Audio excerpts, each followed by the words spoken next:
News this morning. Last Friday was the last day on the job for one of Governor Lee's top cabinet members. He resigned shortly after an investigation into sexual harassment charges. That's right. And now come two more bombshells. Our investigative reporter Jennifer Kraus joins us now live with more. So what did you uncover, Jennifer? Well, for the last year, Hodgen Mainda has been the state commissioner of commerce and insurance, which is a big job that pays well. But we found that in addition to the job with the state, he also was holding a very high-paying job on the side. Tennessee, Hodgen Mainda here, Commissioner for the Tennessee Department of Commerce and Insurance. As Tennessee's Commissioner of Commerce and Insurance, Hodgen Mainda ran one of the state's largest departments.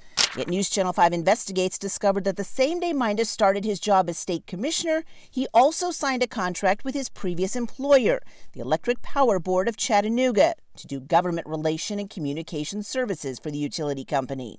According to the contract, he was to be paid $8,300 a month. It just kind of smells, it just kind of stinks. Mark Cunningham is with the Beacon Center of Tennessee, a Nashville-based conservative think tank. Everything that was done was legal, but there's a difference between what is legal and what's appropriate in a position like that. Mainda, through his attorney, maintained the Lee administration was fully informed about this consulting work beforehand and confirmed it was appropriate. The governor's office refused to confirm this, but we found Mainda did not initially disclose it, as required by Tennessee law, on his first state disclosure form. He filled out this form 2 weeks after he signed that contract with EPB, yet where it asked if he currently held any job other than his job with the state, Mainda checked no. It's just hard to believe he would have forgotten 13 days after starting somewhere that he had that job. That seems like something that you would expect to remember. And when he filled out his 2020 disclosure form in March of this year, he did include the EPB job, but claimed he just started it in January. That's when he signed a new contract with the Chattanooga utility. But the job description was the same. The only difference was the pay now was $5,000 a month. And while Mainda made more than $161,000 a year as commissioner, we discovered he got to live rent-free the entire time he was commissioner in a state-owned 2-bedroom, 1-bath house right next to the old state prison in West Nashville, a perk no other commissioner outside the correction department has received. As a taxpayer, it just is a little concerning. And I don't think that no matter what side of the aisle you're on, you would think that that's necessarily a good look.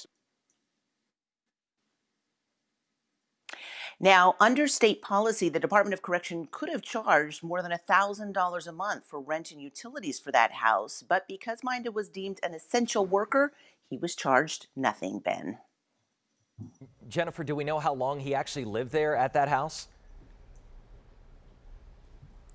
Yes, I am told that he moved into the house the day he started the job as state commissioner, which was October of last year.